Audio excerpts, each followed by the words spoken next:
Good afternoon, ladies and gentlemen. This is Ty Clark of the KENI News and Special Events Departments, talking to you directly from the Elmendorf Air Force Base Officers Club here in Anchorage, Alaska. This broadcast is being heard over our sister Midnight Sun stations throughout Alaska, KFAR Fairbanks, KTKN Ketchikan, and KINY in Juneau, as well as KENI in Anchorage. Carl Brady, the president of the Greater Anchorage Chamber of Commerce, is calling the meeting to order, and we go now to the speaker's table. Ladies and gentlemen, welcome to our have you here. Never have I had the pleasure or the honor to introduce so many dignitaries, all fine and dedicated people. I'm going to start out by starting on my right, asking each person to stand and remain standing until we have Bill Scott down here on the end with us, and then we'll have our applause. Please hold your applause until they're all standing. Starting off on my right, Mr. William Moran. He's president of the Alaska State Chamber of Commerce and president of the First National Bank of Ketchikan. I have the Honorable George Chirac, mayor of Anchorage. The Honorable Clinton P. Anderson, senator from the state of New Mexico, our featured speaker of the day. The Honorable William A. Egan, governor of the state of Alaska.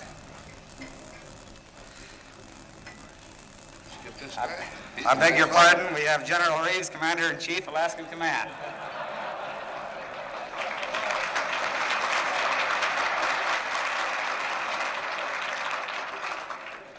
After everything General Reeves has done for us recently, I certainly apologize for overlooking him. I will see that it doesn't happen again, sir.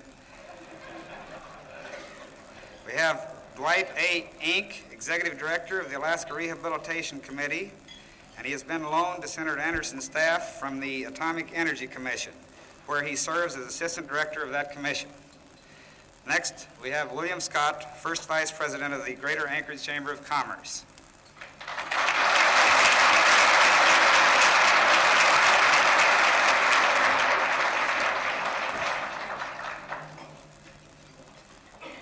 Owing to the great number of dignitaries that have joined us today to hear Senator Anderson's remarks, we will dispense with our normal presentation of guests in order to conserve more time for the senator.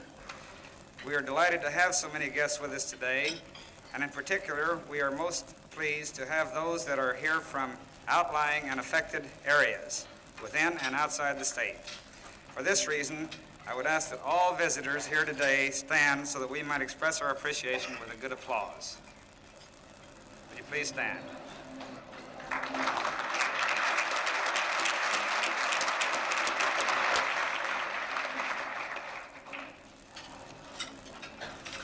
On behalf of the Alaska State Chamber and our local Chamber of Commerce, I would like to publicly express our appreciation to Senator Anderson for his acceptance to our invitation and to that of our governor to visit Anchorage and to speak before this body. Also, as you may know, the senator will be the guest and featured speaker tomorrow at noon at Fort Richardson's Officers Club before the Anchorage Rotary Club. Anchorage Rotary Club President Scotty Marshall Pride has asked that we mention that all Rotarians and their guests are most welcome. One of our proposed highlights pertaining to the senator's local itinerary is that of a public reception this afternoon at 4 p.m. at the Anchorage Westward Hotel. We are inviting the public to come and meet our distinguished guest at this time. Also, we have invited Governor Egan, Senators Bartlett, Magnuson, Najib Halaby, who is the administrator of the Federal Aviation Agency, and General Reeves to be with us in the receiving line this afternoon. We hope that you and your families will meet and greet this group at that time.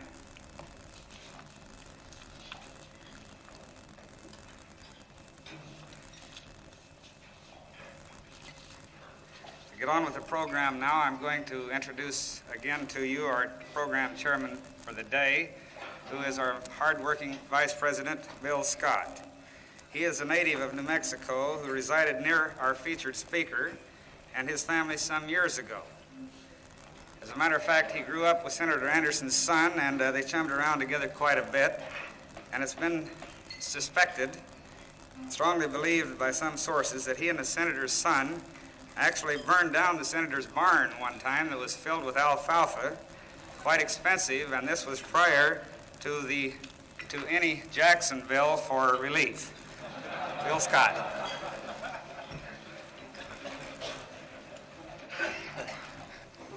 Thank you, President Carl. I'm sure that had there been a Jacksonville, we'd have been right in there with an application right away. As it is, had we done that and had we been caught, I'm likewise certain we would much have preferred an earthquake to Senator Anderson's wrath. It is indeed a pleasure to be able to introduce to you today our honored speaker and our guest. Clinton P. Anderson was born in South Dakota, 1895, and attended Dakota Wesleyan University and the University of Michigan. After his formal education, he began newspaper work in South Dakota, and because of health, moved to New Mexico, where he was a reporter and later managing editor of the Albuquerque Journal. Later on, he acquired his own insurance business, which he managed for more than 30 years and still takes an active part in. He first entered public life in 1933 when he was appointed state treasurer of New Mexico. Later, 1935, was administrator of the New Mexico Relief Administration and later was director of the Unemployment Compensation Commission of New Mexico. In 1939 and 40, he was managing director of the United States Coronado Exposition Commission. He was first elected to the House of Representatives in 1940 and served 2 more terms. He was appointed Secretary of Agriculture, as I'm sure many of you are aware, by President Truman in June of 1945.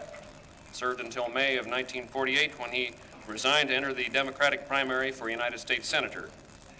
He was elected to the Senate on November 2nd, 1948, during a campaign in which I was pleased to have done some small service just in putting up handbills. It seemed that was a logical thing for the young people in New Mexico at that time in the political arena.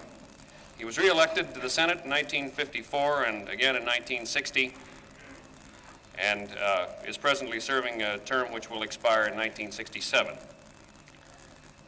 In senatorial duties, he's chairman of the Committee on Aeronautical and Space Sciences, serves on the Senate committees on Interior and Insular Affairs, on the Finance Committee, and on the Joint Committee on Atomic Energy. He's also a member of the Joint Committee on Navajo Hopi Indian Administration and the Board of Regents of the Smithsonian Institute. In his personal life, he's a Rotarian, has been for many years, member of Delta Theta Phi, member of the Masonic Order, the Elks. He's a Presbyterian. He actually served as president of Rotary International in 1932 and 33. He was married in 1921 to Henrietta McCartney. They have 2 children, Sherman P. Anderson, who is presently in business in Albuquerque, and Mrs. Ben L. Roberts. Between the 2 of them, they have 5 grandchildren.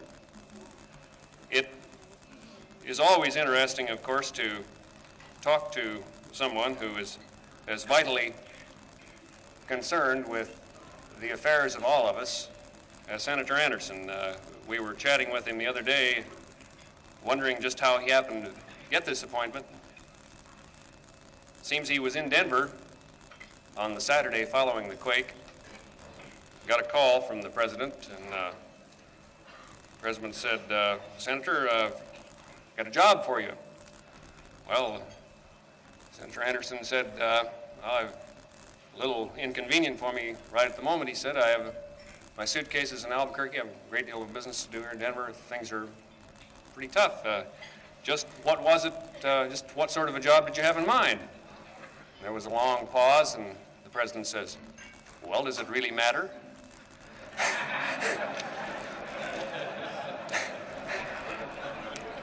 Well, it mattered a great deal to Alaska, and it's with a tremendous amount of personal pleasure and pride in our community that I introduce you to Senator Clinton P. Anderson. Senator.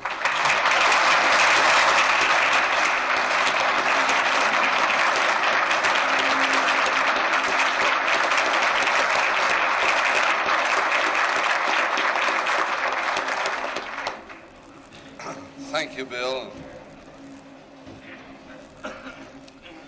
Governor Egan and Mr. Chairman and ladies and gentlemen, right off the bat, I want to acquit Bill of the charge of burning down my barn.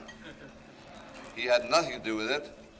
I went out to a Democratic convention in Los Angeles in 1960, and a group of small boys showed up at my farm and asked for permission to ride the horses that afternoon because we were away.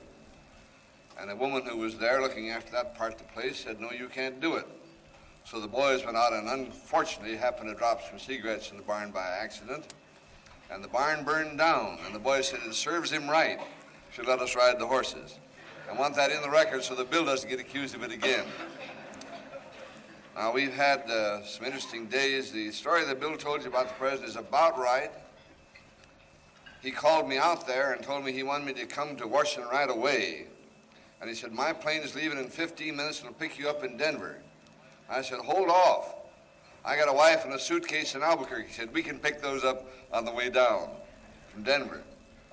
And I tried to explain to him that I had just been in the clinic for several days. I'm a heart patient who has diabetes and a few other things of that general nature. Came out to the Southwest with tuberculosis and so forth. And I said, "Now, you know, Mr. President, that I can't take on any more responsibilities. By the way, what job is it?" He sat there a minute and he said, "Does it make a difference?" And I had to realize that it probably didn't make a difference. If an old friend calls you, I guess you have to try it out, unpleasant as it may be to everybody concerned. I do want to say just frankly to you, Governor Egan, I think might like to have had me say this, that there are many stories published about how tough and how mean and how awful I am. And all of them are probably true. But the actual fact of the matter is that when the war was nearly over, World War II, I had the job as Secretary of Agriculture and Chairman of the World Food Board of trying to supplement the diets of some 300 million people around the earth. And I think some of the countries into which I sent food would not exactly believe all the things they've seen about me. That's why I appreciated some nice things my old friend Mr. Atwood said about me the other day. Now, there's just a possibility that you may wonder if I'm one of the experts that are here, and I want to set you at rest at once. I am not. I can easily say that by telling a story of a doctor that I ran into. I lived up in the Dakotas, as has been said, and we had a doctor in our hometown who frequently got worn out. And when he got worn out, he wanted to go over to Sioux Falls or someplace of that nature and go to a medical convention and not come back for days. And one day he came home to his wife, Mrs. Magnuson, just happened the same name as the senator from Washington, and he said, "I'm tired out. I'm going to bed tonight. I will not take any calls. Don't let anybody talk to me. Tell them I've gone to medical convention." She said, "Where's the convention?" He said, "Sioux Falls." She said, "All right. What should I say?" "Just say I've gone. I'm not here." And he went to bed.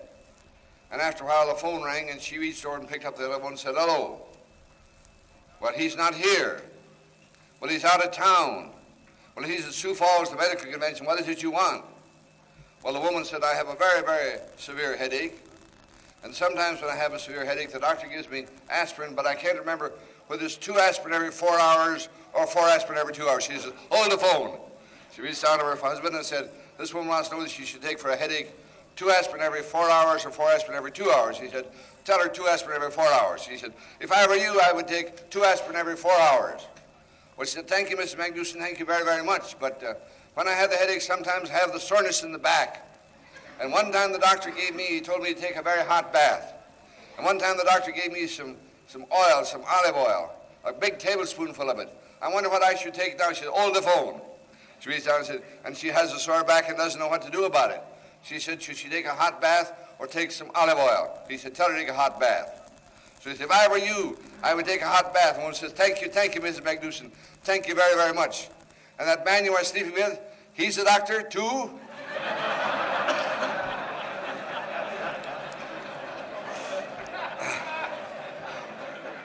I've known from that time that I better not fail under any false pretenses. Therefore, I assure you in the beginning that I am not an expert. Mr. Inc. is an expert. Mr. DeLuzio is with me, is an expert. All these people who are going to work on this project up here are experts, and I just try to hold along with them. This is probably the first time that I've used a manuscript in this part of the country, and I hope I'm not going to use one tomorrow. But I tried to think that I ought to reduce something to writing before I came up here, because many, many questions would be asked, And the answers I'm going to give you are probably not very satisfactory, but they're the best I can do under the circumstances with it. We've only been here a short time. We've only had our crew at work a short time. We do hope we're going to get some answers eventually that will be satisfactory to you. But it was 14 years ago this week that I had the privilege of presiding over the hearings of the Senate Committee on Interior and Insular Affairs with reference to statehood for Alaska. We had a very fine group of witnesses, including Ernest Greening, who was then your governor, Senator Bartlett, who was then your delegate to the House of Representatives, Governor Earl Warren of California came up, who is now our Chief Justice, and we had a great many fine Alaskans who came down to testify. At one point in those hearings, I questioned the language in the bill which provided for payment to your common school fund from proceeds from the national forests. It was in the bill as it came over to us from the House. I favored statehood, but I certainly would have been remiss in my duties as a member of Congress if I had not raised questions and sought the kind of clarification essential in the legislative process. Yet there seemed to be a feeling that we should just go ahead and take the bill exactly as it came from the House. When the proposal for the Agglutinin project was underway, I read every word of the testimony of every person who testified, presided at that hearing, and reported out that bill and hoped to see it through the Congress, and did. That project has been going on for some time, but we asked questions all the way along the line. What I'm trying to say is that history has a way of repeating itself. I am again asking questions, and I'm asking some of them up here, and we keep on asking them, but that inquiry should not be taken for hostility, nor should the absence of haste in the enactment of unusual new programs be interpreted as a lack of sympathy or of do-nothingness. I imagine if there was a road company doing Dickens' A Christmas Carol, that everybody would immediately cast me for the role of Scrooge. Matter of fact, I've had several letters from up here suggesting that I adequately fit that in very fine fashion. And I think it's nice to get these letters, and sometimes I reply in the same tone to them, and sometimes I don't. But I wish the record to be absolutely clear. My responsibility, as set forth by the President of the United States, is to speed the recovery of your state with the objective of making Alaska an even better state to live in than it was before the tragedy of last month. I would not have wanted to come up here if I weren't working constantly toward that goal. Let me say there would be a sharp break with precedent if the President's Commission would recommend that there be wholesale assumption by the federal government of the full obligations of everyone who has suffered any kind of a loss in this business or of the earthquake. I doubt that Congress would be overly receptive to such a proposal. The Federal Commission fully appreciates the severity of the blow that the economy of Alaska has suffered from the earthquake and the tides. Alaska was hit at a time when your economy is still not fully developed, and it's rather narrowly based.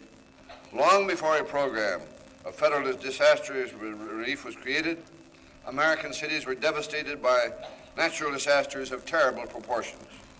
The Great Fire that swept Chicago in 1871 claimed 250 lives and did $196 million of damage to property and left 60 insurance companies bankrupt.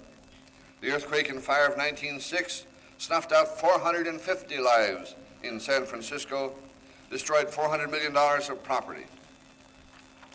The 1938 hurricane that swept through New England did $300 million in damage and left 660 dead.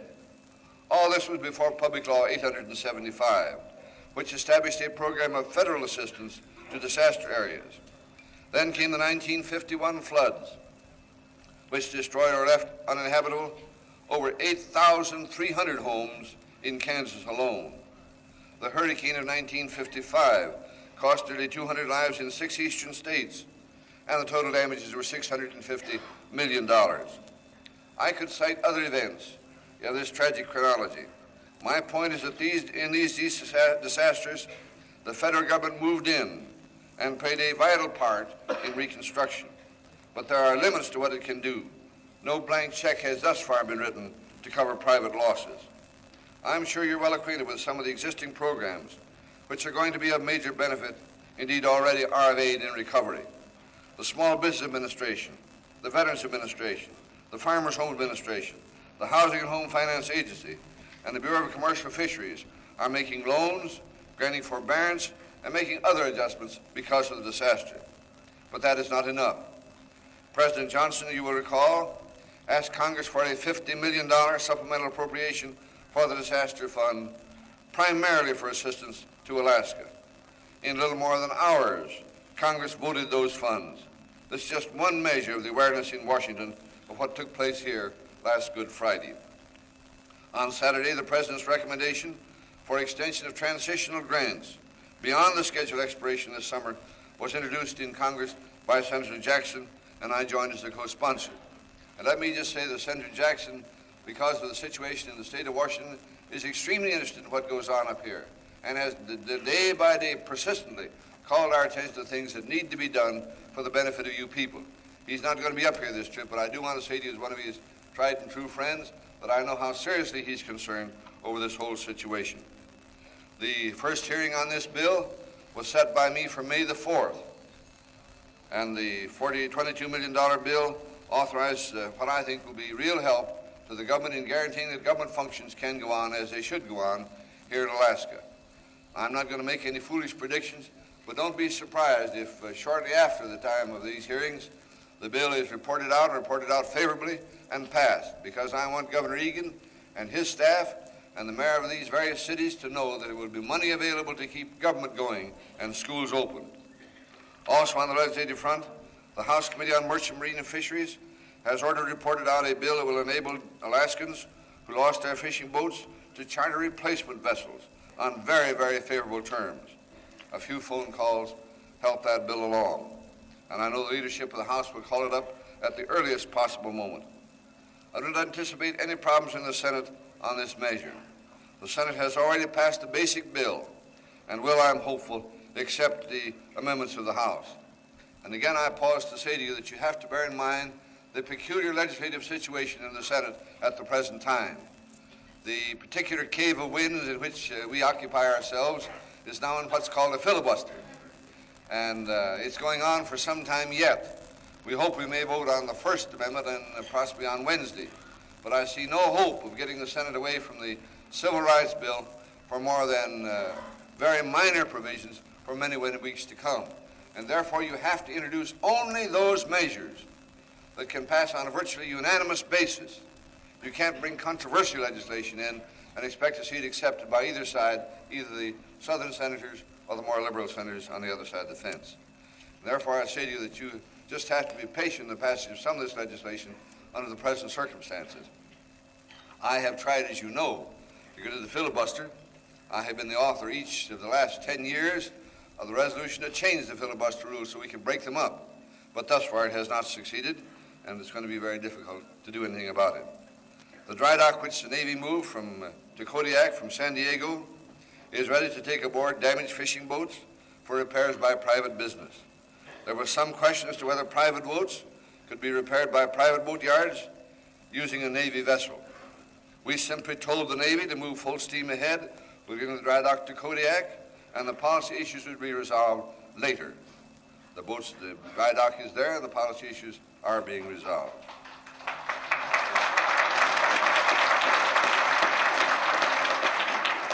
And if there weren't so many members of the armed services here today, I'd feel free to tell you that I think the armed services up here have done a wonderful job and ought to have real applause from the whole group.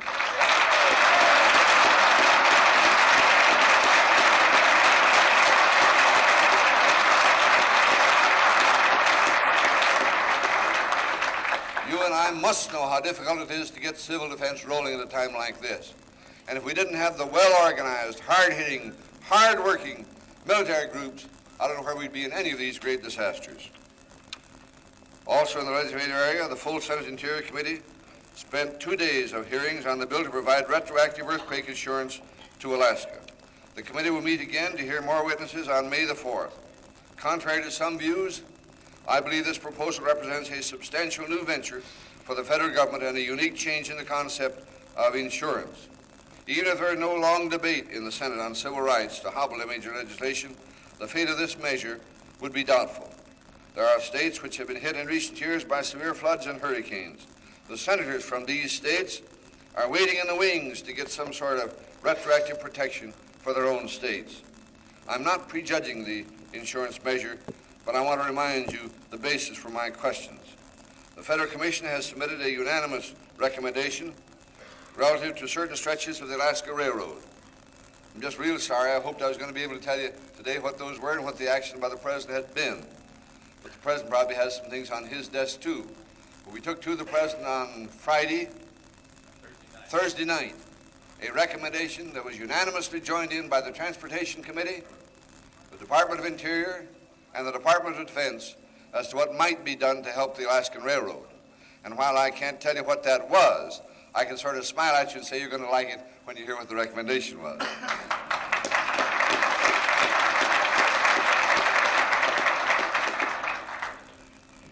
The President, the Federal Commissions, and all of us who are deeply concerned with the state and national problem created by the disaster are looking at every avenue that may lead to additional help.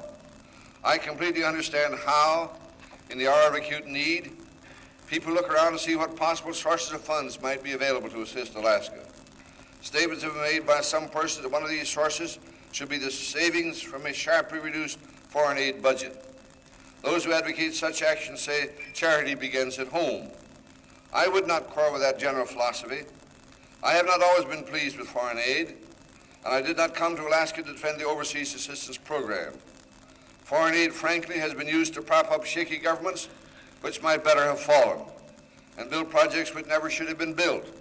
But foreign aid has also saved America's interest by reducing the risk of violence, chaos, and instability in many important areas in the world.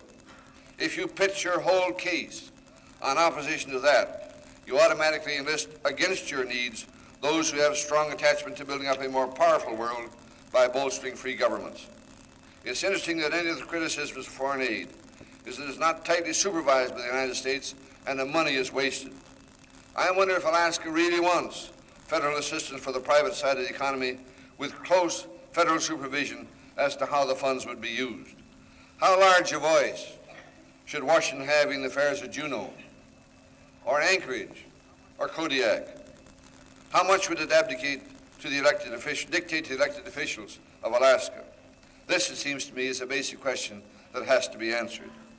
I've been in Washington long enough to know that the funds cut out of one of those programs do not necessarily get assigned to some other urgent need. So I do not think your salvation rests on a fight for a reduction in foreign assistance. I've also heard proposals that the Small Business Administration reduce its interest rates below 3% to be in line with foreign aid interest charges. On Thursday, at the last Federal Commission meeting of Alaska, Mr. Foley, the Administrator of the Small Business Administration, an agency which has been doing a fine job here, spelled out this matter very precisely. And I want to quote from the minutes of the meeting what Mr. Foley said. He said, one authority says that our interest rate should not exceed 3%. There has been some feeling that the interest rate should be 0.75% because that is what foreign aid charges. The foreign aid loans that have carried 0.75% interest rate are loans from government to government, not to private individuals. Foreign aid loans that have gone to private individuals carry 5.5% interest. And then Mr. Foley went on to say, I think the point ought to be cleared up because we've been comparing apples and pears by comparing the 3% interest rate with the 0.75% rate. I have been in Anchorage and Kodiak with Secretary Carr and feel reasonably confident that bankers and businessmen are quite optimistic and while appreciative of this type of liberal program for the restoration of commercial property. The program applies to working capital expenses, working capital for businessmen. I brought that out because people have asked me time after time if you're going to have 0.75% interest coming to you as a result of the activities of the Small Business Administration. I say to you that it's not likely to happen, and I think you're entitled to know that, because the 0.75% rate is on government-to-government loans, something quite different from loans that are made to private individuals, even by any of the foreign aid institutions. Nor should you anticipate that certain other sources are susceptible to use in Alaska. I have in mind the suggestion of some persons that the special insurance funds of the Federal Housing Administration can be tapped for disaster relief. And by the way, I brought along with me a publication that many of you may not have seen. It's called Alaska's Good Friday Earthquake, March 27, 1964.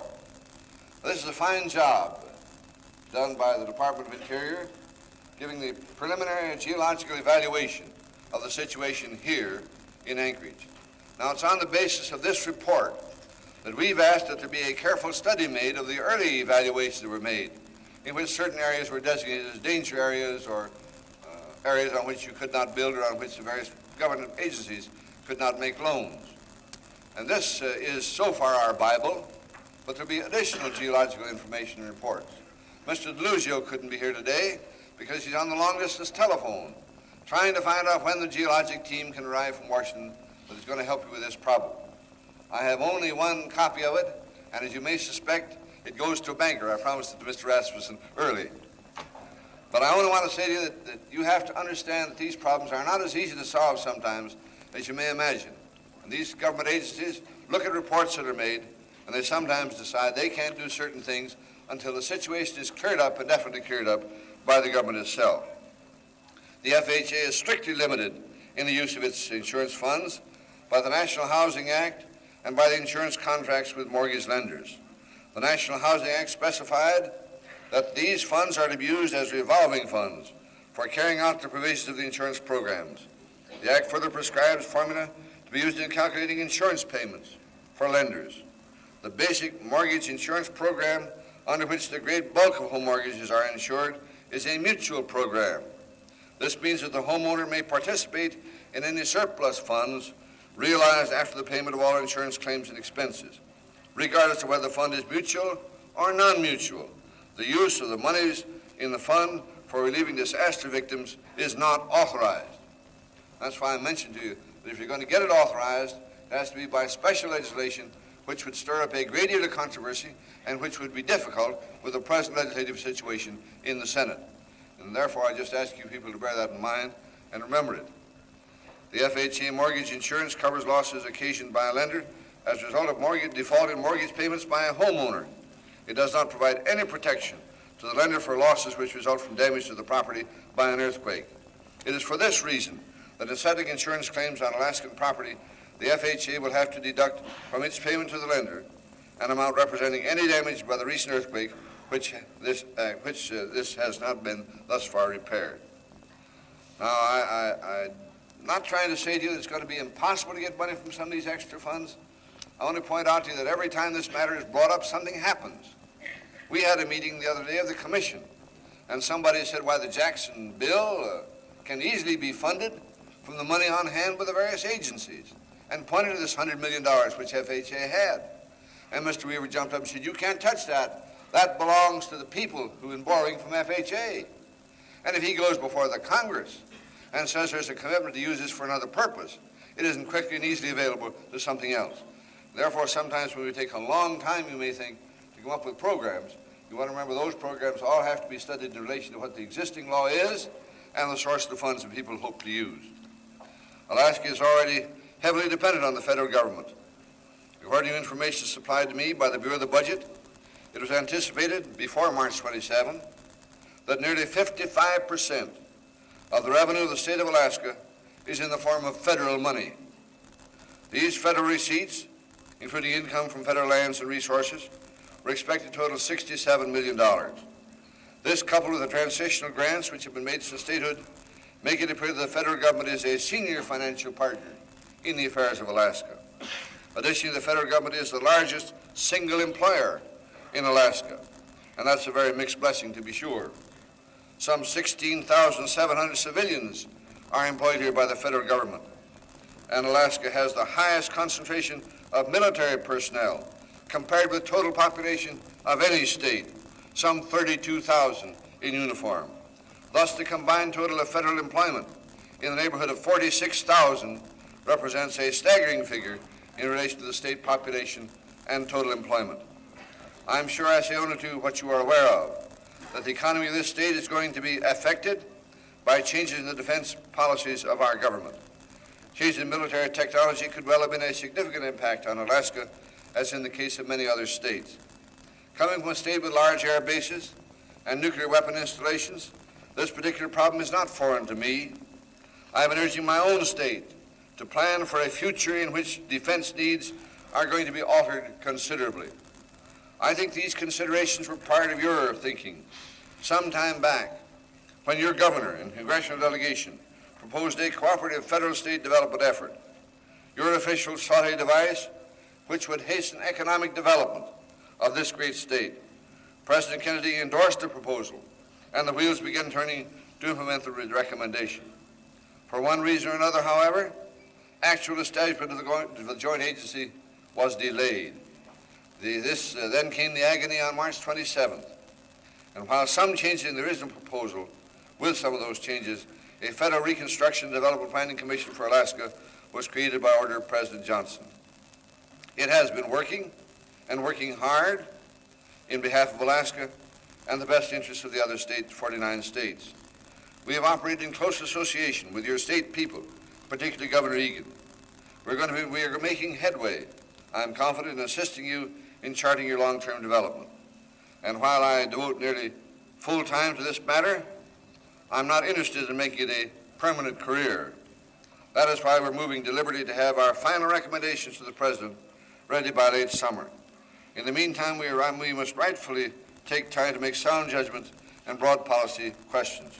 The work of reconstruction can go forward. Now just let me say to you that I don't think you need to have any fears as to how carefully these reconstruction commissions set up by the President is going to consider your problems. I asked the Department of Interior to give me a report on the railroad, and they asked me when. And I said, well, I don't really want it for a week. And they looked at me and said, well, when do you really want it? And I said, can you make it in 5 days? And Jim Carr said, I'm going to make you ashamed of yourself. And he got in a plane and came up here. I don't know how much time he spent, but a good many days. People sent him by helicopter all around. He rode the courses up and back and came back with definite convictions.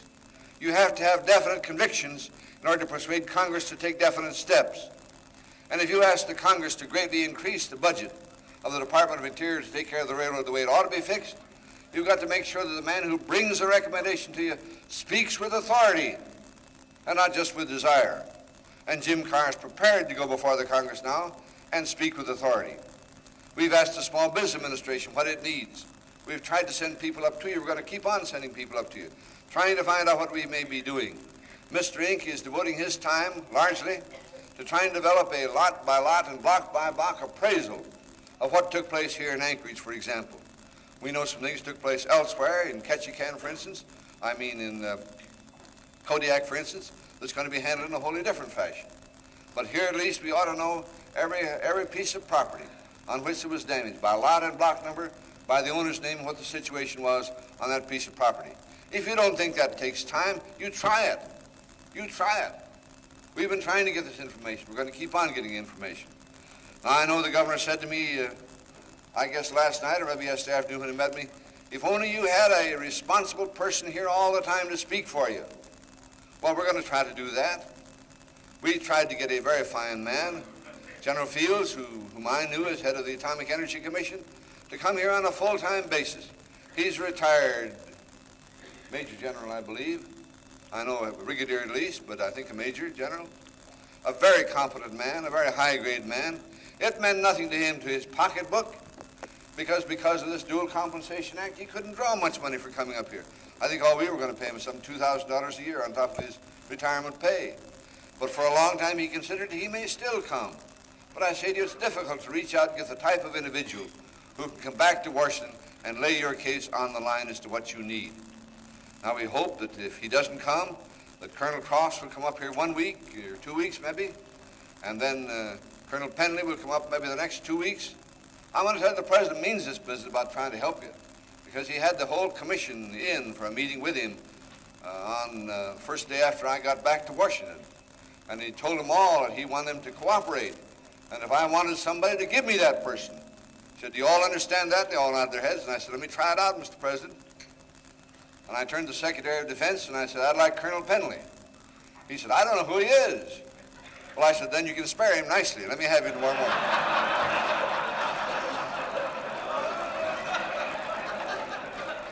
And I want to tell you, he spared him nicely. We had him the next morning, and he's been up here to Alaska and spent several days with you. We're going to try to give you people of that caliber who can come here and really help you with the work you have to do.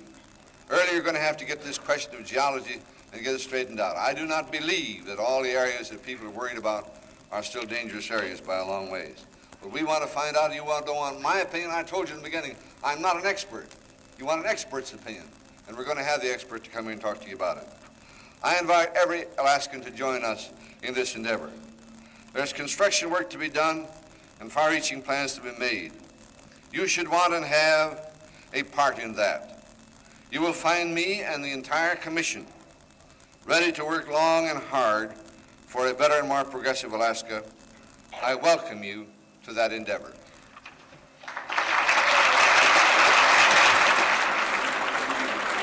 You've been listening to an address by Senator Clinton P. Anderson of New Mexico, who is chairman of the President's Special Commission on the Reconstruction of Alaska. He has just made a live address to the Greater Anchorage Chamber of Commerce here at Elmendorf Air Force Base on this Monday, April 27th. This has been a live broadcast on the Midnight Sun Network, originating with the remote facilities of KENI in Anchorage. This is the Midnight Sun Network.